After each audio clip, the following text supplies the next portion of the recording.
मुअज़्ज़ज़ नाज़रीन, अस्सलामु अलैकुम रहमतुल्लाहि व बरकातुहू। जैसा कि हम सब जानते हैं कि ये माह शाबान के आखिरी अय्याम चल रहे हैं और माह रमज़ान की आमद आमद है। रमज़ान का महीना बहुत ही रहमतों और बरकतों वाला महीना है। इस माह की अज़मत का अंदाज़ा कुरान करीम की इस आयत से बखूबी लगाया जा सकता है। सूरतुल बकरा में अल्लाह सुब्हानहु व तआला इरशाद फरमाते हैं, शहरु रमज़ान अल्लज़ी उन्ज़िला फ़ीहिल क़ुरआन, कि रमज़ान ही वो महीना है जिसमें कुरान करीम का नुज़ूल हुआ, यानी कुरान करीम नाजिल हुआ। इस महीने में एक रात ऐसी है जो 1000 महीनों से बेहतर है।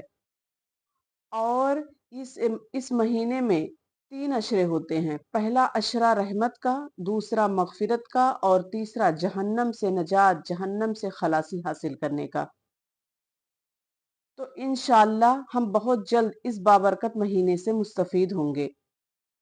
गुज़िश्ता साल पता नहीं कितने लोग थे जो इस बाबरकत महीने से मुस्तफ़ीद हो रहे थे, लेकिन वो इस वक्त नहीं हैं।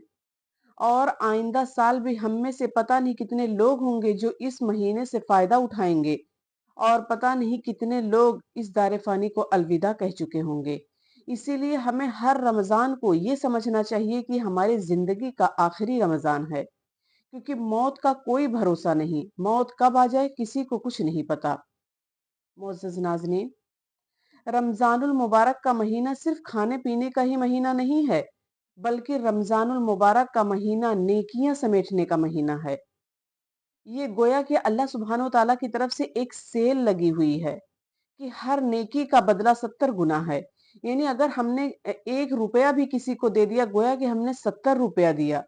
अगर हमने एक कुरान मुकम्मल कर लिया रमजानुल मुबारक में, तो गोया कि हमने 70 कुरान मुकम्मल किए। यानी हर एक चीज का रेट बढ़ा हुआ है। तो ये नेकियां समेटने का महीना है।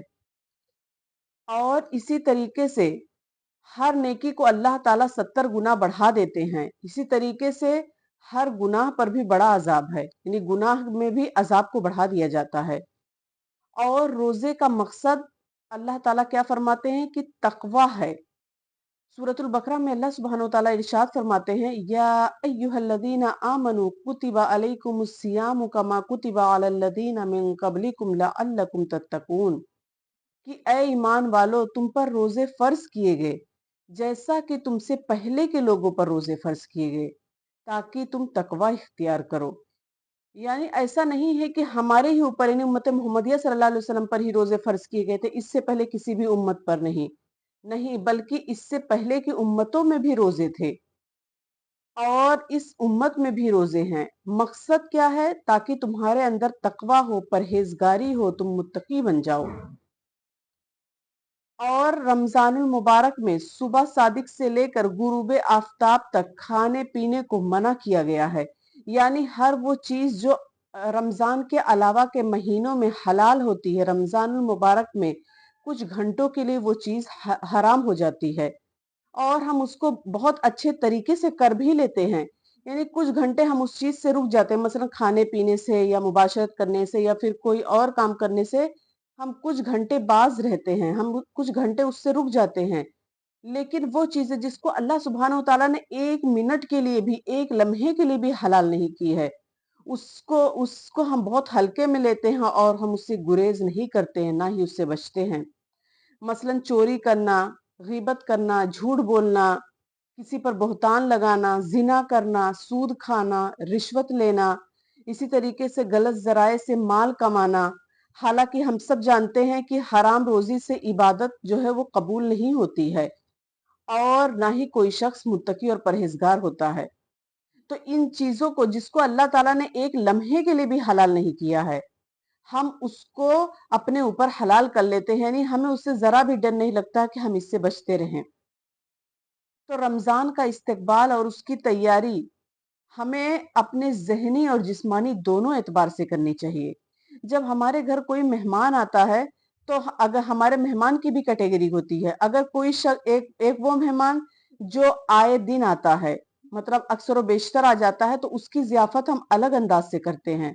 लेकिन एक वो मेहमान, वो मुअज़्ज़ज़ मेहमान जो सालों में आता है, यानी बहुत बहुत दिनों के बाद आता है, تو اس کے لیے ہم اپنا گھر سجاتے ہیں، اپنے گھر کی صفائی کرتے ہیں، تو جس طریقے سے ہم ظاہری صفائی کرتے ہیں، اسی طریقے سے ہمیں اپنے دل کی بھی صفائی کرنی چاہیے، اور اپنے دل سے ہر طرح کی آلائشوں کو، اپنے دل کو ہر طرح کی آلائشوں سے پاک کرنا چاہیے، اور اس طریقے سے ہمیں رمضان کا خیر مقدم کرنا چاہیے۔ سنن نسائی کی حدیث ہے، اللہ کے رسول صلی اللہ علیہ وسلم ارشاد فرماتے ہیں کہ تمہارے پاس ایک بابرکت مہینہ رمضان آ چکا ہے، اللہ تعالیٰ نے تم پر اس مہینے کے روزے فرض قرار دیے ہیں، اور اس میں جنت کے دروازے کھول دیے جاتے ہیں اور جہنم کے دروازے بند کر دیے جاتے ہیں، اور شرارت کرنے والے شیطان اس ماہ میں قید کر دیے جاتے ہیں۔ اس ماہ میں ایک رات ہے، جو شخص اس کے ثواب سے محروم رہا وہ محروم رہا۔ اسی طریقے سے صحیح بخاری کی حدیث ہے کہ اللہ کے رسول صلی اللہ علیہ وسلم فرماتے ہیں کہ جنت میں ایک دروازہ ہے جس کا نام ریان ہے، قیامت کے دن پکارا جائے گا، کہا جائے گا کہ روزے دار کہاں ہیں؟ تو جو روزے داروں میں سے ہوگا وہ اس دروازے سے داخل ہوگا، اور جو اس میں داخل ہوگا وہ کبھی پیاسا نہیں ہوگا۔ یعنی روزے داروں کو اتنا بڑا پروٹوکول اللہ سبحانہ وتعالیٰ دے رہے ہیں کہ جنت کا ایک دروازہ ہی اسپیشلی ان کے لیے کر دیا اللہ تعالیٰ نے۔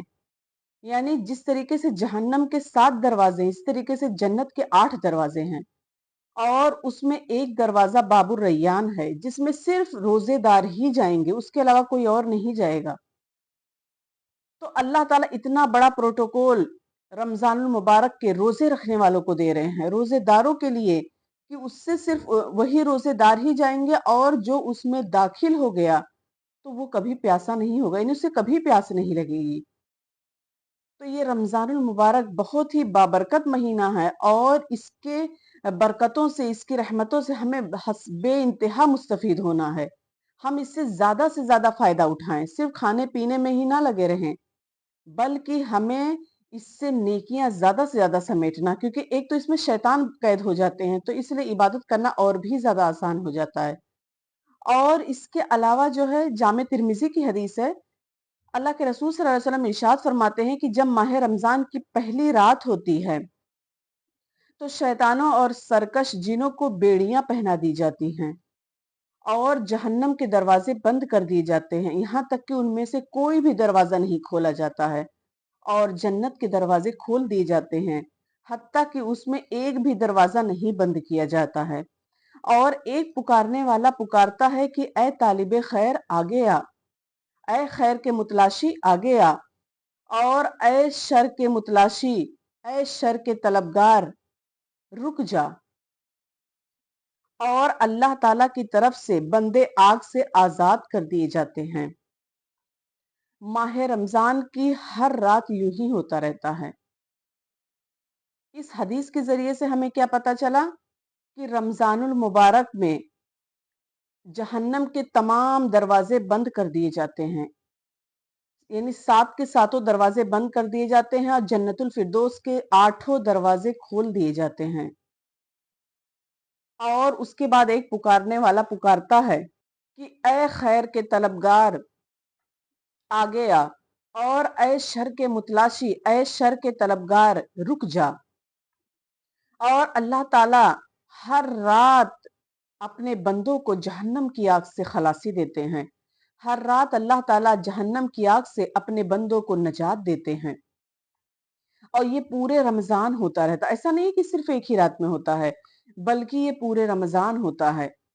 اسی لیے عزیزوں، میری درخواست ہے کہ ہم سب کو رمضان المبارک کے روزے اسی طریقے سے ادا کرنے چاہیے جس طریقے سے وہ روزے رکھنے کا حکم دیا گیا ہے۔ آخر میں اللہ تعالیٰ سے دعا ہے کہ اللہ تعالیٰ ہمیں رمضان المبارک میں زیادہ سے زیادہ نیکیاں کرنے کی توفیق عطا فرمائے، ہمارے گناہوں کو معاف کر دے، اور اللہ تعالیٰ ہم سے راضی ہو جائے، اور ہمیں جنت الفردوس میں اعلیٰ سے اعلیٰ مقام عطا فرمائے۔ آمین۔ وآخر دعوانا ان الحمد للہ رب العالمین۔ السلام علیکم ورحمۃ اللہ وبرکاتہ۔